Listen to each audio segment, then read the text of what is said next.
السلام عليكم ورحمة الله تعالى وبركاته.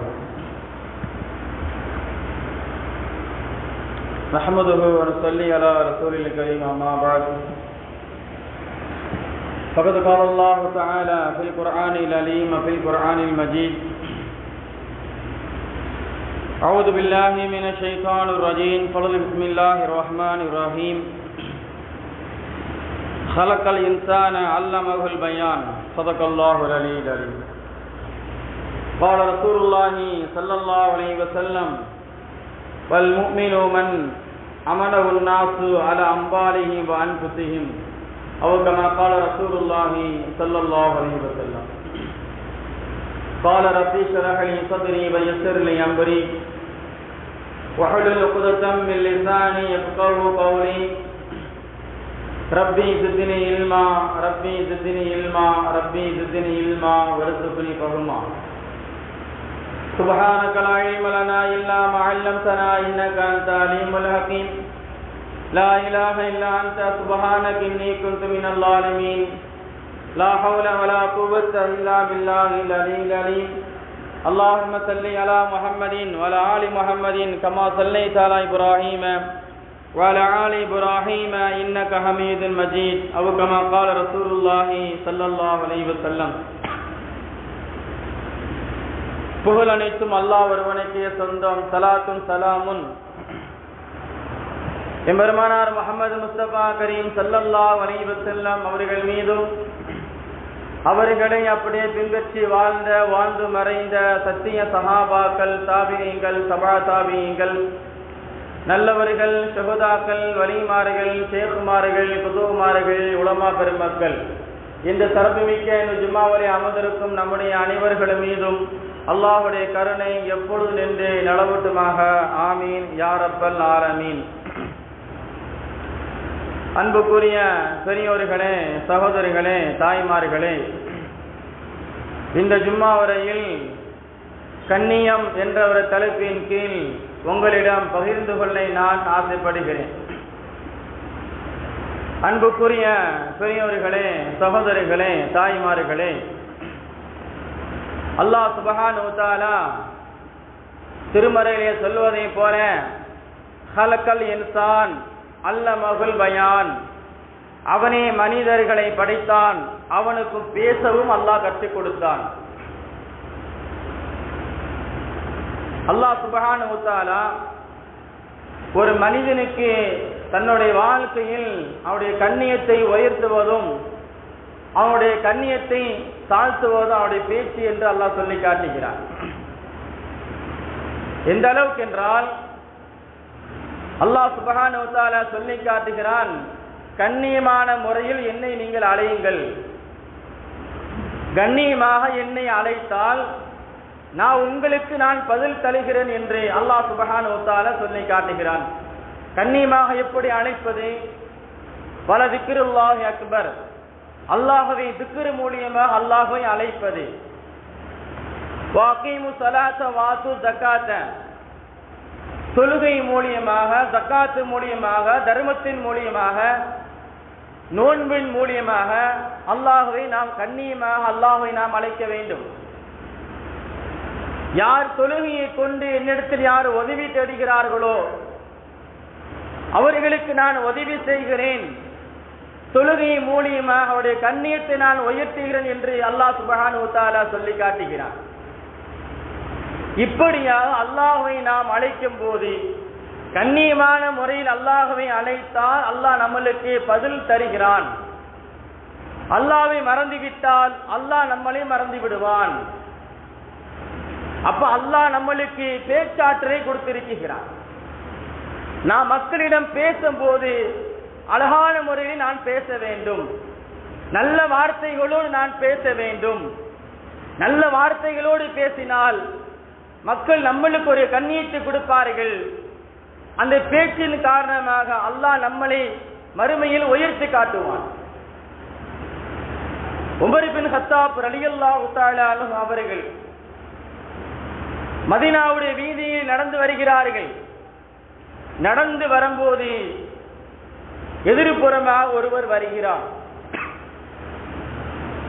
அப்போது Umar ibn Khattab ரலியல்லாஹு தஆலா அன்ஹு கேட்டார்கள், தோழரே, இஸ்லாத்தை கொன்று விடாதீர்கள், இஸ்லாத்தை கொன்று விடாதீர்கள். இஸ்லாமுடைய மார்க்கம் என்பது கண்ணியமான ஒரு மார்க்கம், எல்லா மக்களுக்கும் நேரி வழி காட்டக்கூடிய ஒரு மார்க்கம்.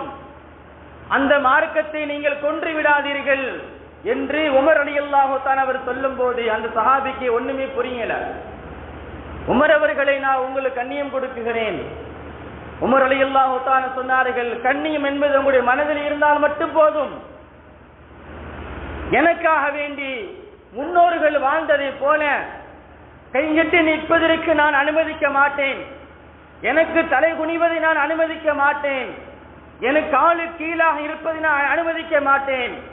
தலை குனிவதும் தன்னுடைய தலையை அல்லாஹ்வுக்காக வேண்டிதான் உயர்த்த வேண்டும், அல்லாஹ்வுக்காக வேண்டிதான் தாழ்த்த வேண்டும், அது அல்லாஹ்வை கண்ணியப்படுத்த வேண்டும். என்னையே கண்ணியப்படுத்துவதாக இருந்தால் உங்களுடைய மனதில் மட்டும் கண்ணியம் இருந்தால் போதும் என்று சொன்னார்கள் உமர் இப்னு கத்தாப் ரலியல்லாஹு தஆலா அன்ஹு அவர்கள். அன்புக்குரியவர்களே, அல்லாஹ் சுப்ஹானஹு வ தஆலா அப்படியே சொல்லிவிட்டு மறுபடி சொல்லுவான், வக்கூலு லஹும் கௌலன் மக்ரூஃபா. நாம் யார்கிட்ட பேசினாலும் கண்ணியமான முறையில் நல்ல வார்த்தைகளை பேசுங்கள் என்று அல்லாஹ் சொல்லி காட்டுகிறார். நல்ல வார்த்தைகள்,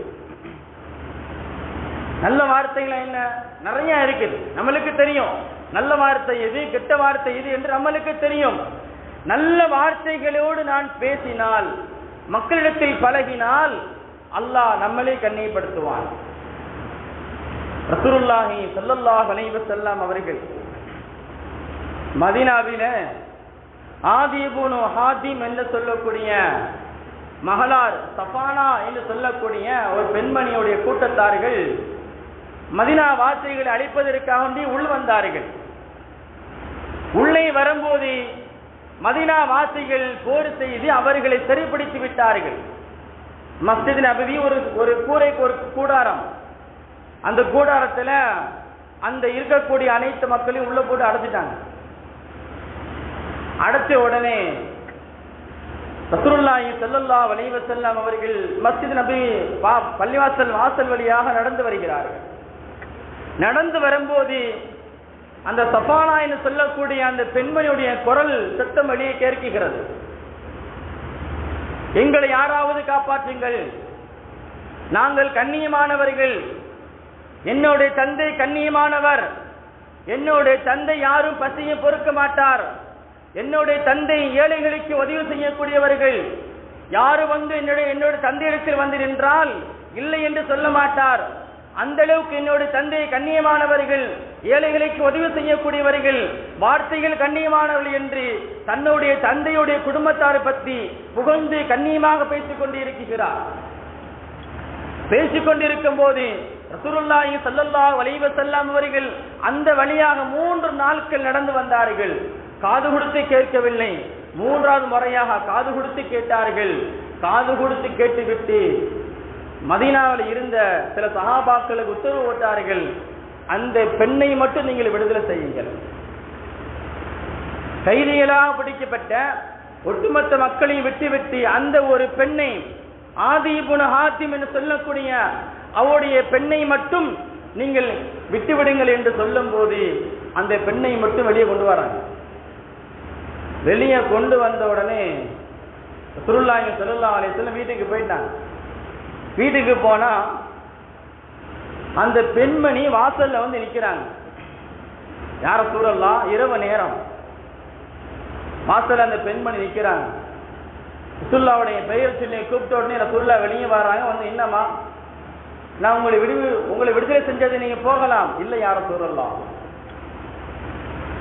நீங்கள் எந்த அளவுக்கு என்னுடைய தந்தைக்கும் என்னுடைய தந்தை செஞ்ச உபகாரத்தின் மீது நான் சொன்ன கண்ணியத்தினால் அந்த கண்ணியத்தை புரிந்து கொண்டு எனக்கு எப்படி விடுதலை செய்தீர்களோ அதே போன்று என் கூட வந்த தோழர்கள் அவரும் சிறையில் இருக்கிறார்கள், நீங்கள் அவர்கள் மீது கொஞ்சம் கண்ணியம் காட்டுங்கள், கருணை காட்டுங்கள், அவர்களை சேர்த்து விடுதலை செய்தால் நான் இந்த மதீனா விட்டு நான் வெளியே போவேன்.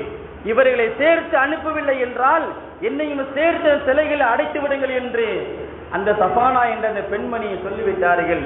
இந்த வார்த்தையை கேட்டவுடனே ரசூலுல்லாஹி ஸல்லல்லாஹு அலைஹி வஸல்லம் அவர்கள் பொன் சிரிப்புகளால் சிரித்துக் கொண்டு, பரவாயில்லை, பொதுவாகவே எங்கேயாவது ஒரு கூட்டத்தில் 4 நபர்களுக்கு திருட போனா 4 பேர் மாட்டிக்கிடுவான். ஒருத்தனை பிடிச்சி கேட்டு உண்மையெல்லாம் சொல்லிட்டு ஓடிடுவான், 3 பேரை மாட்டி விட்டுட்டு போயிடுவான். ஆனா அந்த பெண்மணி, நானும் கைதிகளா வந்து என்னை சேர்த்து அடைங்கள் என்று சொல்லும் போது ரசூலுல்லாஹி ஸல்லல்லாஹு அலைஹி வஸல்லம் அவர்கள் ஒட்டுமொத்த சஃபானாவுடைய பின்னாடி வந்த அனைத்து தோழர்களுக்கும் கண்ணியம் கொடுத்து அவர்களை விடுதலை செய்தார்கள். விடுதலை மட்டும் செய்யவில்லை, சில நாட்கள் கழித்து அந்த பெண்மணி ஒரு கூட்டத்தோடு வருகிறார்கள், மதீனாவை நோக்கி மறுபடி வருகிறார்கள். வருகிற போது, யா ரசூலல்லாஹ், நாங்கள் இஸ்லாத்துக்கு முழுமையாக நாங்கள் வருகிறோம், உங்களுடைய பேச்சு என்பது எங்களுக்கு கண்ணியமாக இருந்தது, உங்களுடைய நடைமுறைகள் எங்களுக்கு கண்ணியமாக இருந்தது, எங்களுக்கு கண்ணியத்தை ஏற்படுத்தியது. நீங்க சிறையில் நாங்கள் அடைக்கப்பட்டு இருந்தாலும் எங்களுக்கு எந்த விதமான கஷ்டமும் நீங்கள் கொடுக்கவில்லை, கண்ணியமாக நீங்கள் நடத்தினீர்கள். அதே போன்று நாங்கள் இஸ்லாத்துக்கு வருகிறோம் என்று சொல்லும் போது ரசூலுல்லாஹி ஸல்லல்லாஹு அலைஹி வஸல்லம் அவர்கள் ஒரு மாமேதை, ஒரு கோடீஸ்வரருடைய ஒரு பெண்மணி ஒரு கூட்டத்தாரோடு சேர்ந்து இஸ்லாத்துக்கு வரும்போது அந்த பெண்மணிக்கு தன்னுடைய தோளில் இருந்த துண்டை எடுத்து கீழே விரித்து அவர்களுக்கு கண்ணியம் கொடுத்தார்கள். இதிலே அமருங்கள். யாருக்கும் ரசூலுல்லாஹி ஸல்லல்லாஹு அலைஹி வஸல்லம் தன்னுடைய துண்டை தூக்கி கீழே போட மாட்டாங்க. தன்னுடைய தோல்ல துண்டை எடுத்து கீழே விரித்து நீங்கள் அதில் அமருங்கள் என்று சொல்லி அவர்களுக்கு பணம், காசுகளும், ஆடைகளும், உணவுகளும் கொடுத்து கண்ணியப்படுத்தினார்கள். ரசூலுல்லாஹி ஸல்லல்லாஹு அலைஹி வஸல்லம் அவர்கள் யாரையுமே எந்த விதத்திலுமே இழிவாக பார்க்கவில்லை, கண்ணியத்தோடு உறைவாக ஒரு உயர்வான இடத்தில் வைத்து பார்த்து அழகு பார்த்தார்கள் ரசூலுல்லாஹி ஸல்லல்லாஹு அலைஹி வஸல்லம் அவர்கள். அன்புக்குரியவர்களே, அப்போ நாமும் கண்ணியமாக பிறரை பார்க்க வேண்டும், நம்முடைய பெற்றோர்களுக்கு கண்ணியம் கொடுக்க வேண்டும். அல்லாஹ் சொல்வான் அல்லவா, என்னுடைய வணக்கத்துக்கு அடுத்தபடியாக உங்களுடைய பெற்றோர்களுக்கு நீங்கள் கண்ணியம் கொடுங்கள், அவர்கள் நோகுகின்ற அளவுக்கு பேசாதீர்கள் என்று அல்லாஹ் சொல்லி காட்டுகிறான். சொல்லிவிட்டு மறுபடி சொல்லுவான், 3வது முறையாக, உங்களோடு துணையாக இருக்கக்கூடிய உங்களுடைய மனைவிமார்களை கண்ணியமாக பாருங்கள், அவர்களுக்கு கொடுக்க வேண்டிய அந்த கண்ணிய மரியாதை நீங்கள் அவர்களுக்கு கொடுங்கள், அல்லாஹ் உங்களை உயர்த்துவான். ரசூலுல்லாஹி ஸல்லல்லாஹு அலைஹி வஸல்லம் அவர்கள் ஹீரா குகையிலே தவம் இருக்குகிறார்கள். அன்னை கதீஜா ரலியல்லாஹு தஆலா அன்ஹா அவர்கள் நபி அவர்களுக்கு எப்போதுமே உணவு கொண்டு கொடுக்கக்கூடிய பழக்கம் ஒன்று இருந்தது. ஒரு நேரத்தில் நபி அவர்களை பிடிப்பதற்காக ஒரு மேகத்தை போன்ற ஒரு மலக்கு ஒன்று வருகிறார். அதை பார்த்த உடனே ரசூலுல்லாஹி ஸல்லல்லாஹு அலைஹி வஸல்லம் அவர்கள் பயந்து விட்டார்கள். பயந்து ஓடோடி வீட்டுக்கு வந்தார்கள். பயப்படாதீங்க யா ரசூலல்லாஹ், மறுபடி வந்தா என்கிட்ட சொல்லுங்க அப்படின்னாங்களாம். யாரு? கதீஜா ரலியல்லாஹு தஆலா அன்ஹா சொல்றாங்க, யா ரசூலல்லாஹ், மறுபடி வந்தா நீங்க என்ன செய்யுங்க, என்கிட்ட சொல்லுங்க அப்படின்னாங்களாம். மறுபடி அதே மாதிரி வராங்க. வரும்போது தன்னுடைய வீட்டு வாசல் பக்கம் வந்து விட்டார்கள். உடனே கதீஜா ரலியல்லாஹு தஆலா அன்ஹா அவர்கள் ரசூலுல்லாஹி ஸல்லல்லாஹு அலைஹி வஸல்லம் அவர்கள், யா ரசூலல்லாஹ், நீங்கள் வலது தொடையின் பக்கம் நீங்கள் அமருங்கள். அப்போது நிற்கிறார். இடது பக்கம் தொடையில் நீங்கள் அமருங்கள். அப்போது நிற்கிறார். நபி ஸல்லல்லாஹு அலைஹி வஸல்லம் அவர்கள் தன்னுடைய கணவரை கட்டி அணைத்துக் கொண்டார்கள். கட்டி அணைத்துக் கொள்ளும் போது அந்த மலக்கு மறைந்து விட்டார். அப்போது அன்னை கதீஜா ரலியல்லாஹு தஆலா அன்ஹா சொன்னார்கள், யா ரசூலல்லாஹ், நீங்கள் பயப்பட வேண்டாம், அது ஷைத்தான் அல்ல. ஷைத்தானை கண்டு நீங்கள் பயப்பட வேண்டாம், அது ஷைத்தான் அல்ல, அது ஒரு மலக்கு, அது அல்லாஹ்வால் நியமிக்கப்பட்ட ஒரு மலக்கு, உங்களுக்கு ஏதாவது வகி கொண்டு வருவதற்காக அவர் வந்திருக்கலாம் என்று சொல்லி அந்த நேரத்தில் தன்னுடைய கணவருடைய ஒரு கவலைக்கு ஒரு மருந்தாக இருந்து தன்னுடைய கணவரை கண்ணியப்படுத்தினார்கள். அவர்கள் ஈடுபடுத்தாமல் ஆர்வப்படுத்தினார்கள். அந்த ஆர்வத்தின் காரணமாக அல்லாஹ் சுப்ஹானஹு வ தஆலா மறுபடி வசனத்தை இறக்கும் போது, ஜிப்ரீலே, நபியுடைய மனைவிக்கு கதீஜா ரலியல்லாஹு தஆலா அன்ஹா அவர்களுக்கு நாம் சலாம் சொன்னதாக நீங்க அவர்களை கண்ணியப்படுத்துங்கள் என்று அல்லாஹ் சொல்லி அனுப்பினான். எவ்வளவு பெரிய வார்த்தை! அல்லாஹ் ஒரு ஆளுக்கு, ஒரு பெண்மணிக்கு சலாம் சொன்ன முதல் பெண்மணி கதீஜா ரலியல்லாஹு தஆலா அன்ஹா அவர்களுக்கு மட்டும். ரசூலுல்லாஹி ஸல்லல்லாஹு அலைஹி வஸல்லம் அவர்களுக்கு கணவனாக இருந்து அவர்களுக்கு ஆறுதல் சொல்லக்கூடிய அளவுக்கு அவருடைய கண்ணியத்தை உயர்த்தினார்கள். தன்னுடைய கணவனுடைய கண்ணியத்தை உயர்த்தியதன் காரணமாக அல்லாஹ் சுப்ஹானஹு வ தஆலா அன்னை ஹதீஜா ரலியல்லாஹு தஆலா அவர்களுக்கு சலாம் சொல்லி அனுப்பினார். இவ்வளவு பெரிய கண்ணியம். ஒரு வீட்டில் ஒரு தன் கணவன் மனைவியாக இருந்தாலும் தன்னுடைய கணவனுடைய அந்தஸ்தை நாம் கண்ணியத்தை உயர்த்த வேண்டும். அப்துல்லா இப்னு மஸ்ஊத் ரலியல்லாஹு தஆலா அவர் சொல்வார்கள், ரசூலுல்லாஹி ஸல்லல்லாஹு அலைஹி சொன்னதாக,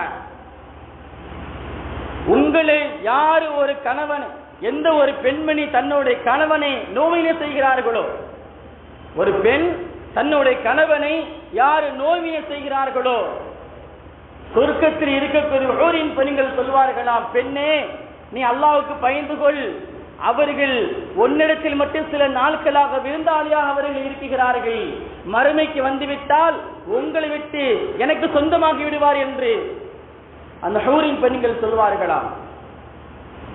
அப்போ நம்முடைய கணவர்களுக்கு கொடுக்க வேண்டிய அந்த கண்ணியத்தை நாம் கொடுக்க வேண்டும். அதே போன்று இஸ்லாமுடைய ஒரு மார்க்கம் பெண்களை மதிக்கவில்லை, அந்த பெண்களுக்கு கண்ணியத்தை கொடுத்ததே.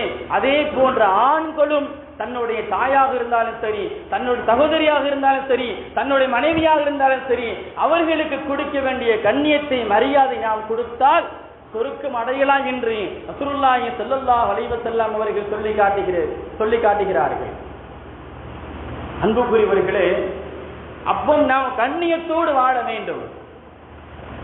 உமர் ரலியல்லாஹு தஆலா அன்ஹு அவர்களும் அபூ உபைதா ரலியல்லாஹு தஆலா அன்ஹு அவர்கள், இரண்டு சஹாபா, கலீஃபா அவர்களும் அந்த சஹாபி அவர்களும் மதீனாவில் இருந்து சிரியாவுக்கு செல்கிறார்கள். சிரியாவுக்கு செல்லும் வழியில் ஒரு ஓடை, அந்த ஓடையை கடக்கணும். உமர் ரலியல்லாஹு தஆலா அன்ஹு ஆட்சியில் இருக்கிறாங்க, ஒரு ஜனாதிபதி. அப்போ அபூ உபைதா ரலியல்லாஹு தஆலா அன்ஹு வழியில் வந்துகிட்டு இருக்கும்போது உமர் ரலியல்லாஹு தஆலா ஒட்டகத்திலிருந்து கீழே இறங்கிட்டாங்க. கீழே இறங்கி தன்னுடைய காலில் இருந்த அந்த இதுகெல்லாம் கலட்டி விட்டு ஒட்டகத்து மேலே போட்டு விட்டு கயிறை பிடித்து கொண்டு ஓடையில் நடந்து வாராங்க. அபூ உபைதா ரலியல்லாஹு தஆலா கேட்டாங்க, உமர் அவர்களே, நீங்கள் கண்ணியமானவர்கள், எங்க மக்களுக்கு மதீனா வாசிகளுக்கு நீங்கள் ஒரு கலீஃபா, நீங்க ஒரு ஜனாதிபதி, நீங்க ஒரு தலைவராக இருக்கக்கூடியவர்கள் ஒட்டகத்து மீது மேலே இருக்காமல் நீங்க கீழே இறங்கி வரலாமா என்று அபூ உபைதா ரலியல்லாஹு தஆலா அவர்கள் கேட்ட உடனே உமர் ரலியல்லாஹு தஆலா சரியான கோபம் வந்துருச்சு. அபூ உபைதாவே, நீ மட்டும் வேற ஆளா இருந்திருந்தா உன்னை அங்கே நான் தண்டிச்சிருப்பேன் அப்படின்ட்டாங்களா. இல்ல உமர் அவர்களே, அரசர் சபை சிரியாவில் உங்களுக்காக மக்கள் ஆவலோடு காத்துக் கொண்டிருக்கிறார். மரியாதைக்காக வேண்டிய மரியாதை என்பது நான் கேட்டு வாங்க வேண்டியதில்லை. இஸ்லாமுடைய மார்க்கத்தில் இதற்கு முன்னாடி நாம் இழிவாக இருந்தோம். இஸ்லாத்தை ஏற்றுக்கொள்ளாமல் நாம் இழிவாக சிலைகளை வணங்கிக் கொண்டிருந்தோம், நெருப்புகளை வணங்கிக் கொண்டிருந்தோம், சந்திரனை வணங்கிக் கொண்டிருந்தோம். அப்படியாப்பட்ட சூழ்நிலையில் இன்னைக்கு ஒரு இஸ்லாம் என்ற ஒரு மார்க்கத்தில் லா இலாஹ இல்லல்லாஹ் என்ற கலிமாவை சொல்லி ஒரு மார்க்கத்தின்படி ஒரு முஸ்லீமாக வாழ வைத்திருக்கிறானே, இது எவ்வளவு பெரிய கண்ணியம் என்று சொன்னார்கள் உமர் ரலியல்லாஹு தஆலா அன்ஹு அவர்கள். அப்போ உமர் ரலியல்லாஹு தஆலா சொல்றாங்க, கண்ணியம் என்பதை நாம் எதிர்பார்ப்பது அல்ல, அல்லாஹ்விடத்தில் மட்டும்தான் நாம கண்ணியத்தை எதிர்பார்க்க வேண்டும் என்று உமர் ரலியல்லாஹு தஆலா அவர்கள் சொல்லி காட்டுகிறார்கள். அன்புக்குரியவர்களே, அனஸ் இப்னு மாலிக் ரலியல்லாஹு தஆலா அன்ஹு அவருடைய தாயார் உம்மு சுலைம் என்று சொல்வார்கள். அவர்களுக்கு இன்னொரு பெயர் ஒன்று இருக்குது, உமைசா பின்த் மில்ஹான் என்று சொல்லக்கூடிய ஒரு பெண். அவங்க ஒரு பெண், அவங்க இன்னொருடைய பெயர், அவங்களுக்கு ரெண்டு பெயர் மொத்தம். அவங்களுக்கு ரசூலுல்லாஹி ஸல்லல்லாஹு அலைஹி வஸல்லம் அவர்கள் சொர்க்கத்தினுடைய வாசலை திறந்து செல்லும் போது அதற்கு முன்னாடி ஒரு பெண்ணுடைய கால்வத்தையுடைய சவுண்டை கேட்கிறாங்க சொர்க்கத்தில். அப்போ கேட்டாங்களாம், அந்த பெண்மணி யாரு? அல்லாஹ்ட கேட்கிறாங்க, அந்த பெண்மணி யாரு அப்படின்னு. அப்ப அல்லாஹ் சொல்றான், இந்த மாதிரி அந்த பெண்மணி. அப்ப அந்த பெண்மணியை சொர்க்கத்தை அடைவதற்கு என்ன செஞ்சார்கள்? ரசூலுல்லாஹி ஸல்லல்லாஹு அலைஹி வஸல்லம் அவர்கள் அனஸ் இப்னு மாலிக் ரலியல்லாஹு தஆலா அன்ஹுடைய தாயாருடைய ருமைஸா பின்த் மில்ஹான் ரலியல்லாஹு தஆலாவுடைய வாழ்க்கை வரலாறுகளை அப்படியே கொஞ்சம் மக்களிடம் கேட்டு தெரிந்து கொள்கிறார்கள். தெரிந்து கொள்ளும் போது நிறைய சஹாபாக்கள் சொல்கிறார்கள், யா ரசூலல்லாஹ், அந்த ஒரு பெண்மணி, அழகான ஒரு பெண்மணி, வார்த்தையால் கண்ணியமான ஒரு பெண்மணி, தன்னுடைய பேச்சுக்களால் மக்களிடத்திலே கண்ணியத்தை பெற்றவர்கள், அதைவிட தன்னுடைய கணவனிடத்திலேயும் கண்ணியத்தை பெற்றவர்கள், அல்லாஹ்விடத்திலேயும் கண்ணியத்தை பெற்றவர்கள். அந்த பேச்சின் காரணமாகத்தான் அவர்கள் இந்த அளவுக்கு சொர்க்கத்தை அடைந்திருக்கிறார் என்று மக்கள் எல்லாம் சொல்லும் போது ரசூலுல்லாஹி ஸல்லல்லாஹு அலைஹி வஸல்லம் சொன்னார்கள், ஆம், அது உண்மைதான். அந்த பெண்மணி தன்னுடைய வாழ்க்கையில் தன்னுடைய பேச்சினால் மக்களை கவர்ந்தார்கள், மக்களை நேர்வழிப்படுத்தினார்கள், மக்கள் கஷ்டம் ஒன்று வரும்போது அவர்களுக்கு ஆறுதலாக இருந்தார்கள். எல்லா நபர்களையும் கண்ணியத்தோடு பார்ப்பதினால், கண்ணியமாக பேசுவதன் காரணத்தினால் அல்லாஹ் சுப்ஹானஹு வ தஆலா அந்த பெண்மணிக்கு அல்லாஹ் சொர்க்கத்தை வழங்கினார். அப்போ நாம் கண்ணியமாக பேசினால், கண்ணியமான வார்த்தையோடு நடந்தால் அல்லாஹ் நம்மளுக்கும் சொர்க்கத்தை தருவார், எந்த விதமான சந்தேகமும் இல்லை. ரசூலுல்லாஹி ஸல்லல்லாஹு அலைஹி வஸல்லம் அவர்கள் கண்ணியமாக நடப்பதில், கண்ணியமாக பேசுவதில் சஹாபாக்களை உருவாக்கினார்கள். எந்த அளவுக்கு என்றால், இஸ்லாமுடைய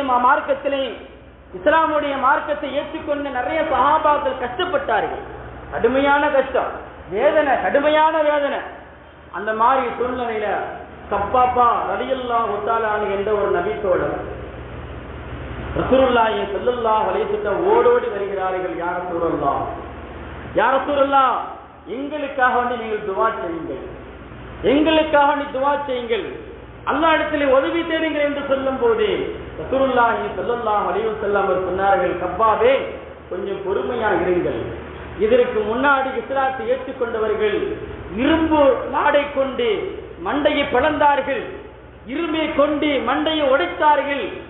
மனிதர்களை இஸ்லாத்தை ஏற்றுக்கொண்டதற்கு காரணமாக ஒரு மனிதனை இரண்டாக அறுத்து பிளந்து எடுத்தார்கள். இப்படியாப்பட்ட சூழ்நிலையில் நம்முடைய இஸ்லாமுடைய மார்க்கத்தை அவை விட்டு வெளியாகவில்லை, ஈமானை விடவில்லை. அந்த ஈமானை விடாமல் இருந்ததினால்தான் இன்னைக்கு அவர்கள் சொர்க்கத்தை அடைந்திருக்கிறார்கள். அதே போன்று உங்களுக்கு பல கஷ்டங்கள் வந்தாலும், பல துன்பங்கள் வந்தாலும் நீங்கள் அல்லாஹ்விடத்தில் பொறுமையோடு இருங்கள்.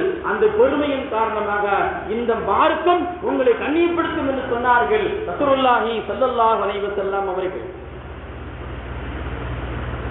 அன்புக்குரியவர்களே, இப்படியாக ஏராளமான கஷ்டங்கள் பட்டவர்கள் சஹாபாக்கள். பல கஷ்டங்கள் வரும்போது எல்லாம் அவருடைய ஈமானை இழக்கவில்லை, ஈமானை இழக்காமல் ஈமானை பாதுகாத்தார்கள். அந்த ஈமானை பாதுகாத்தின் காரணமாக இன்று அவர்கள் சொர்க்கத்தை அடைந்திருக்கிறார்கள். ரசூலுல்லாஹி ஸல்லல்லாஹு அலைஹி வஸல்லம் அவர்கள் சொல்வார்கள், லா இலாஹ இல்லல்லாஹ் முஹம்மது ரசூலுல்லாஹ், இந்த கலிமாவை எந்த ஒரு மனிதன் ஏற்றுக்கொண்டு உண்மையான முஃமினாக யார் வாழ்கிறார்களோ அவரை விட கண்ணியமானவர் வேற யாருமே இல்லை அப்படின்றாங்க ரசூலுல்லாஹி ஸல்லல்லாஹு அலைஹி வஸல்லம். அவரை விட கண்ணியமானவர் வேற யாருமே இல்லை. கண்ணியம் யாருக்கு சொந்தது தெரியுமா? வலில்லாஹி இஸ்ஸத்து வலி ரசூலிஹி வல் முஃமினீன். கண்ணியம் என்பது அல்லாஹ்வுக்கும் நபிமார்களுக்கும் மூமின்களுக்கு சொந்தமானது என்று அல்லாஹ்வே சொல்லி காட்டுகிறார். நாம் கண்ணியத்தை எந்த விதத்தில் நாம் இழந்துவிடக் கூடாது. ரசூலுல்லாஹி ஸல்லல்லாஹு அலைஹி வஸல்லம் அவர் சொல்வார்கள், நீங்கள் அல்லாஹ்விடத்தில் உங்களுடைய கண்ணியம் உயர வேண்டுமா, உங்களுடைய அந்தஸ்துகள் உயர வேண்டுமா, என்னிடத்தில் கண்ணியமாக நீங்கள் கேளுங்கள், உங்களுடைய கண்ணியத்தை, உங்களுடைய வாழ்வாதாரத்தை நான் உயர்த்துகிறேன் என்று ரசூலுல்லாஹி ஸல்லல்லாஹு அலைஹி வஸல்லம் சொல்லி காட்டினார். அப்ப அல்லாஹ்விட கண்ணியமாக நாம் கேட்க வேண்டும். கண்ணியமாக கேட்கும் நம்முடைய கண்ணியத்தை அல்லாஹ் உயர்த்துவான். உங்களுக்கு என்ன கண்ணியம் வேண்டும்? பதவி கண்ணியம் வேண்டுமா, பொருளாதார கண்ணியம், உங்களுக்கு என்ன கண்ணியமாக நீங்கள் வாழவேன்னு ஆசைப்படுகிறீர்களோ அந்த வாழ்க்கை உங்களுக்கு வேண்டும் என்றால் நீங்க அல்லாஹ்விடத்தில் கண்ணியமாக கேளுங்க, அல்லாஹ் உங்களுக்கு தந்து விடுவான். மூசா அலைஹிஸ்ஸலாம் அவர்கள் ஃபிரௌன்கிட்ட பேச போறாங்க. ஃபிரௌன் ஒரு சூரியக்காரன். அவன் என்ன செஞ்சிட்டான்? சூரியக்காரன் சூரியன் வைப்பாங்கல்ல, அவன் ஒரு மோசமான சூழ்நிலை. அவன் மூசா அலைஹிஸ்ஸலாம் அவர்களே என்ன செஞ்சா? சூனியத்தை வைத்து அல்லாஹ் மூசா அலைஹிஸ்ஸலாம் ஃபிரௌன் பயம் காட்டினான். மூசா அலைஹிஸ்ஸலாம் ஒரே பயம், இன்னும் இது மாதிரி வேலையெல்லாம் பண்ணிக்கிட்டு இருக்கானே ஃபிரௌன் அப்படின்னு. அப்போ அல்லாஹ் சொல்றான், குல்னா லா தஹப் இன்னக்க அன்தல் அலா, மூசாவே நீங்கள் பயப்பட வேண்டாம், மூசாவே நீங்கள் பயப்பட வேண்டாம், நீங்கள் கண்ணியமானவர்கள், நீங்கள் ஏற்றுக்கொண்ட மார்க்கம் கண்ணியமானது, உங்களுடைய ரப்பும் கண்ணியமானவன், உங்களை பின்பற்றக்கூடியவர்களும் கண்ணியமானவர்கள், அவன் செய்யக்கூடிய செயல்பாடை பார்த்து நீங்கள் பயப்பட வேண்டாம், உங்களுடைய கண்ணியத்தை நீங்கள் குறைத்து விட வேண்டாம் என்று அல்லாஹ் சுப்ஹானஹு வ தஆலா மூசா அலைஹிஸ்ஸலாம் அவர்களை பார்த்து அல்லாஹ் சொல்லி காட்டுகிறான். அன்புக்குரியவர்களே, அப்பவும் கண்ணியம் என்பது அவசியம். பள்ளிவாசல் பொதுவாகவே ரமலானுடைய மாதம் வந்துவிட்டால் அதற்கு முன்பதாகவே எல்லா இடங்களிலும் உலகத்தில் இருக்கக்கூடிய எல்லா பள்ளிவாசல்களும் ஹரம் ஷரீஃப் முதல் மதீனா வரை எல்லா பள்ளிவாசல்களும் நறுமணங்கள் பூசப்படுகிறது. காரணம் என்ன? நாம் ரமலானை கண்ணியமாக எதிர்பார்க்கிறோம், கண்ணியமாக ரமலானை நாம் கழிக்க வேண்டும். அப்ப ரமலானை கழிக்கும் போது நம்மளுக்கு முதல் ஆலயமாக எது வருகிறது? பள்ளிவாசல். அப்போ ஹரம் ஷரீஃபிலும் கூட பள்ளிவாசல் என்ன செய்யறாங்க? சுத்தப்படுத்துறாங்க. பள்ளிவாசலை சுத்தப்படுத்துறாங்க. எதற்காக வேண்டி? பள்ளிவாசல் என்பது எல்லா மக்களும் ரமலானில் வரும்போது அந்த பள்ளிவாசல் அவர்களை கண்ணியப்படுத்துகிறது, நறுமணத்தோடு அவர்களை கண்ணியப்படுத்துகிறது, அமல்களின் மூலம் அவர்களை கண்ணியப்படுத்துகிறது. ரசூலுல்லாஹி ஸல்லல்லாஹு அலைஹி வஸல்லம் அவர்கள் மஸ்ஜித் நபவியிலே அமர்ந்து கொண்டிருக்கும் போது ரமலான் வருவதற்கு முன்னாடியே எல்லா தயாரிப்புகளும் செய்து விடுவார்கள். அந்த ரமலானை எப்படி கையாள வேண்டும், அந்த நோன்பை எப்படி வைக்க வேண்டும், அந்த ரமலானை கண்ணியமாக எப்படி வரவேற்க வேண்டும் என்பதையெல்லாம் சஹாபாக்களுக்கு சொல்லிக் கொடுப்பார்கள், தாமும் கற்றுக்கொள்வார்கள். நம்ம வீட்டில் நோன்பு வந்துருச்சுன்னா வருவதற்கு முன்னாடி நம்ம வீடு என்ன செய்வோம்? ஒரு ஒற்றை இருக்காது, ஒரு ஒற்றை இருக்காது, ஒரு அழுக்கு துணி இருக்காது, எல்லாத்தையுமே பர்ஃபெக்டா எல்லா வேலையும் முடிச்சிருவோம். ஏன்னா நோன்பு வருதுங்களா, நோன்பு வரும்போது சுத்தபத்தமா இருக்கணும், கண்ணியமா இருக்கணும். அதே மாதிரி தான் பள்ளிவாசலும், அதே மாதிரித்தான் குர்ஆனும், அதே மாதிரித்தான் தொழுகையும், அதே மாதிரித்தான் ஜக்காத்தும், அதே மாதிரித்தான் தர்மமும். இது எல்லாம் கண்ணியமாக இருந்தால் அல்லாஹ் நம்முடைய கண்ணியத்தை உயர்த்தி கொண்டே இருப்பான். அப்து சலாம பைனக்கும், ரசூலுல்லாஹி ஸல்லல்லாஹு அலைஹி வஸல்லம் சொல்லுவாங்க, நீங்கள் சலாம் சொல்வதற்கு முன்னாடி சலாமை நீங்கள் கூறுங்கள். யாரை பார்த்தா சலாம் சொல்லுங்க, அது உங்களுடைய கண்ணியத்தை உயர்த்தும் அப்படிங்கிறாங்க ரசூலுல்லாஹி ஸல்லல்லாஹு அலைஹி வஸல்லம். எப்படியாவது நபி அவர்கள் சலாம் சொல்லணும் என்று அபூபக்கர் சித்திக் ரலியல்லாஹு அன்ஹு ஆசைப்பட்டாங்க. முடியலையே. எப்படியாவது முதல்ல சலாம் சொல்லி அவருடைய துஆவை பெற்றுக்கொள்ள ஆசைப்பட்டவர்கள் அபூபக்கர் அவர்கள். சலாம் சொல்ல முன்னாடி வந்து நிற்கும் போது எல்லாம் நபி ஸல்லல்லாஹு அலைஹி வஸல்லம் அஸ்ஸலாமு அலைக்கும் அபூபக்கர் டக்கு முந்திடுவாங்க. சலாம் சொல்வதில் யார் முந்திக் கொள்கிறார்களோ நாளைக்கு மறுமை அல்லாஹ் அவர்களை முந்திக் கொள்வான், அவர்களை கண்ணியப்படுத்துவான். எல்லா நபரும் சொர்க்கத்திற்கு போவதற்கு முன்னாடியே யார் சலாம் சொல்வதில் முந்திக் கொண்டு கண்ணியம் செய்தார்களோ அல்லாஹ் சலாத்தை கொண்டு அவர் சொர்க்கத்துக்கு அனுப்பான் என்று ரசூலுல்லாஹி ஸல்லல்லாஹு அலைஹி வஸல்லம் அவர்கள் சொல்லி காட்டுகிறார்கள். நம்மகிட்ட யாராவது வந்தாங்க அப்படின்னா கண்ணியமாக பார்க்கணும், இழிவாக நம்ம யாரையும் பார்க்கக்கூடாது. இவன் இப்படித்தான் இழிவாக நாம் பார்க்கக்கூடாது. இதே மாதிரி ஒரு சஹாபி ரசூலுல்லாஹி ஸல்லல்லாஹு அலைஹி வஸல்லம் அவங்ககிட்ட வாராங்க. யார் ரசூலுல்லாஹ், அவர் சந்திப்பதற்காக வேண்டி வாராங்க. வரும்போது அந்த சஹாபி யார் என்றால் அப்துல்லாஹ் இப்னு உம்மு மக்தும் என்ன சொல்லக்கூடிய கண் தெரியாத ஒரு சஹாபி. கண் பார்வையிலே கொண்டு கண் தெரியாது.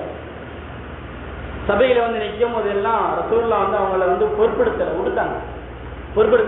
நபி அவர்தானே, நம்ம ஏதாவது பேசிட்டு இருக்கோம், நம்மளை யாராவது தேடி வந்திருப்பாங்க, நம்ம பேசுறதோ அவர் விடுத்து போயிடும். நம்ம சந்திப்பதற்காக வேண்டி பல முறைகள் வருவார்கள், நம்ம அவரை பொருட்படுத்த மாட்டோம். ஏன்னா அவர் அல்லாஹ்வுக்கு பிரியமானவர்கள் நம்மளுக்கு தெரியாது. ஆனால் அவர் நம்மகிட்ட ஏதோ முக்கியமான செய்தி சொல்ல வந்திருக்காரு என்று அவருக்கு தெரியும், நம்மளுக்கு தெரியாம அவர் பொருட்படுத்த மாட்டோம். இப்படியாப்பட்ட ஒரு சூழ்நிலையில் ரசூலுல்லாஹி ஸல்லல்லாஹு அலைஹி வஸல்லம் அவர்கள் அந்த உம்மு மக்தும் என்று சொல்லக்கூடிய சஹாபிய கண்டறிய சஹாபிய பொறுப்பெடுக்காம அலட்சியப்படுத்திட்டாங்க. அல்லாஹ் சுப்ஹானஹு வ தஆலா நபி ஸல்லல்லாஹு அலைஹி வஸல்லம் கண்டித்து அல்லாஹ் ஆயத்தை இறக்கினான்.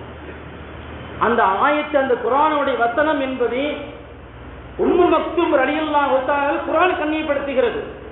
அபஸவத்தவல்லா அஞ்சாகுலாகுமா, தன்னிடம் வந்த ஒரு குருடனை நீங்கள் கடுகெடுத்து விட்டீர்கள் நபியே என்று அல்லாஹ் அவர்கள் கண்டித்து ஆயத்தை இறக்கினான். இந்த வசனம் என்பது, இந்த வசனத்துக்கு தஃசீர் எழுதக்கூடியவர்கள் விளக்கம் சொல்வார்கள்.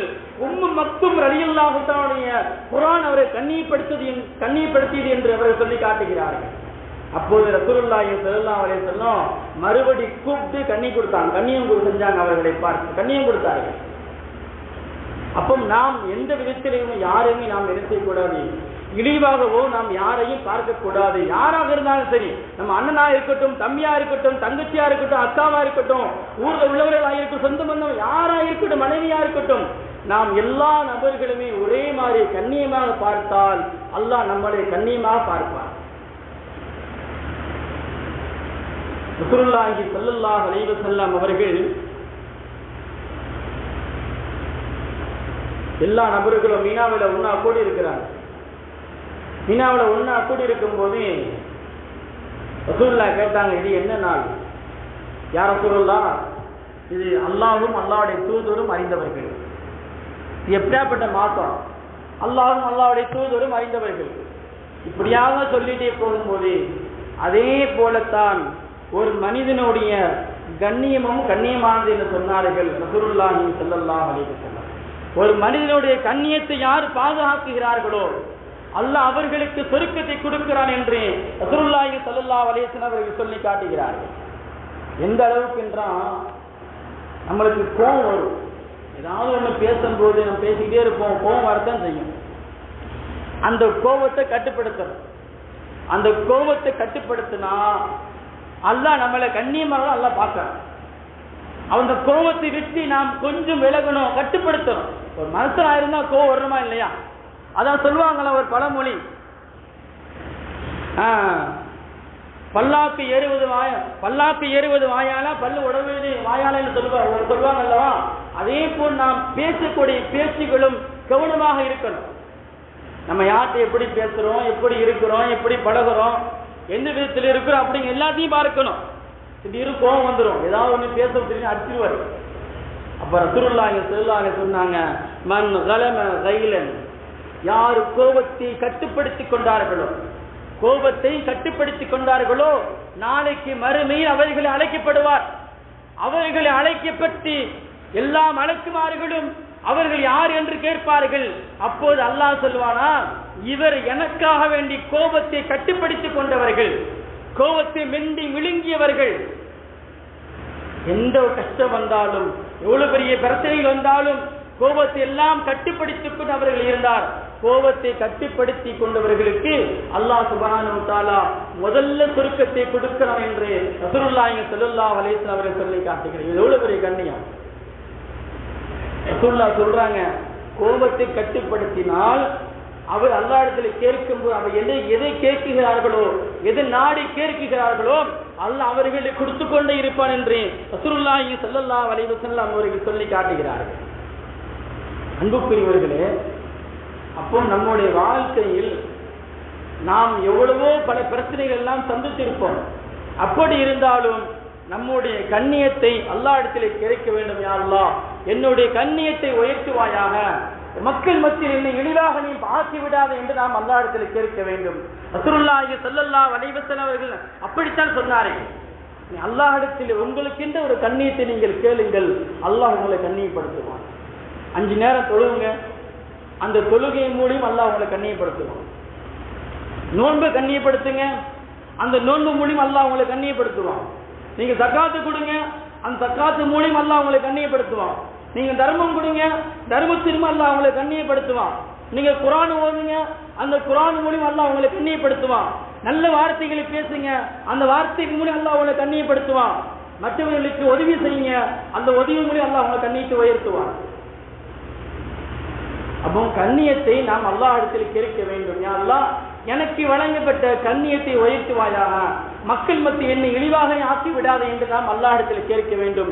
நபி இப்ராஹீம் அலைஹிஸ்ஸலாம் அவர்கள் அல்லாஹ்விடத்தில் இப்படி துஆ செய்தார்கள், வலா துஹ்ஸினி யௌமல் யுபஅஸூன். குர்ஆன் சொல்லுகிறது, யா அல்லாஹ், என்னையே மறுமையில் எழுப்பப்படும் போது, கபூர்ல இருந்து என்னை எழுப்பப்படும் போது கேவலப்படக்கூடியவனாக என்னை ஆக்கி விடாதே என்று அல்லாஹ்விடத்தில் கேட்டார்கள். அப்போ நம்முடைய கபூர்ல இருந்து அல்லாஹ் நம்மளை எழுப்பப்படும் போது கண்ணியமானவர்களாக எழுப்பப்பட வேண்டும் என்று நம்ம அல்லாஹ்விடத்தில் கேட்க வேண்டும். அப்ப ரசூலுல்லாஹி ஸல்லல்லாஹு அலைஹி வஸல்லம் அவர்கள் இதைத்தான் கேட்க சொன்னார்கள். இன்னைக்கு நம்ம நிறைய நபர்கள் எல்லா விஷயத்திலும் இழிவாக பார்க்கிறோம். யாரையும் இழிவாகவோ பட்டமாகவோ குறையவாகவோ யாரும் பார்க்காதீர்கள். ஏன்னா அவர்கள் அல்லாஹ்விடத்தில் உயர்ந்தவர்களாக இருப்பார்கள். ஒரு ஹதீஸிலே வருகிறது, வல் முஃமினு மன் ஆமரஹுன் நாஸ அலா அம்பாலிஹி வ அன்ஃபுஸிஹிம். மக்களில் உயிருக்கும் உடமைகளுக்கும் யார் கண்ணியம் அளிப்பாரோ அவர் நாளைக்கு மறுமை அல்லாஹ் அவர்களுக்கு கண்ணியத்தை கொடுக்கிறார். அல்லாஹ் அவர்களுக்கு சுருக்கத்தை கொடுக்கிறான் என்று ரசூலுல்லாஹி ஸல்லல்லாஹு அலைஹி வஸல்லம் அவர்கள் சொல்லி காட்டுகிறார்கள். அல்லாஹ் திருவசனத்தை அல்லாஹ் சொல்வான், லா யுஹிப்புல்லாஹு ஜார பிஸூஇ மினல் கௌலி இல்லா மன் லுலிம கான அல்லாஹ் சமீஅன் அலீமா. அநீதி இழைக்கப்பட்டவர் தவிர வேற யாரும் தீய செயல்களை செய்யாதீர்கள். அப்படின்னா என்ன அர்த்தம்? நம்மள ஒருத்தன் அடிச்சுட்டான், திருப்பி அடிக்கலாம். நம்மள ஒருத்தன் வாயை பேசிட்டான், திருப்பி பேசலாம். இது பக்கத்தவர அலைஃபீஹி அன்னன் நஃப்ஸ பின் நஃப்ஸி வல் ஐன பில் ஐனி. காதுக்கு காது, மூக்குக்கு மூக்கு, கண்ணு கண்ணு, காலுக்கு காலு, வாய்க்கு வாய், இப்படியா இருக்கு. ஒன்னு எந்த இடத்துல அடித்தார்கள் நீங்க அதே இடத்துல அடிக்கலாம், மார்க்கம் அனுமதிக்கிறது. ஆனால் அதே செயல்களில் அதை யாரு மன்னித்து விட்டு அதையெல்லாம் மன்னிச்சுட்டேன், போப்ப நான் மன்னிச்சுட்டேன் அப்படின்னு சொல்லி மற்றவர்கள் யாரும், பொதுவாகவே சண்டை அல்லாதவர்கள் தீய செயல்களை யாராவது பேசினால் அது அல்லாஹ் அவர்களை விரும்புவதில்லை, அல்லாஹ்வுடைய கண்ணியத்தை குறைக்கிறான் என்று அல்லாஹ் சொல்லி காட்டுகிறான். அப்ப நம்ம சும்மா இருக்கிறோம், சும்மா இருக்கு, வாய் சும்மா இருக்காது. சில வயசான பாட்டிகள்லாம் தெரியும், சும்மாவே இருக்க மாட்டேன், ஏதாவது ஒன்று சொல்லிக்கிட்டே இருப்பாங்க. வீட்டுக்கு யாரோ வந்தா ஏதாவது ஒன்று பேசுறது, நம்ம எங்கேயாவது போனா ஏதாவது ஒன்று பேசுறது, ஏதாவது நிலைமை அப்படி. அதே மாதிரி நான் மற்றவர்களை சும்மா இருக்கும் போது அவர்கள் இழிவாக நான் பேசக்கூடாது. அல்லாஹ் பிடிக்காத வார்த்தை என்று அல்லாஹ்வே சொல்லி காட்டுகிறான்.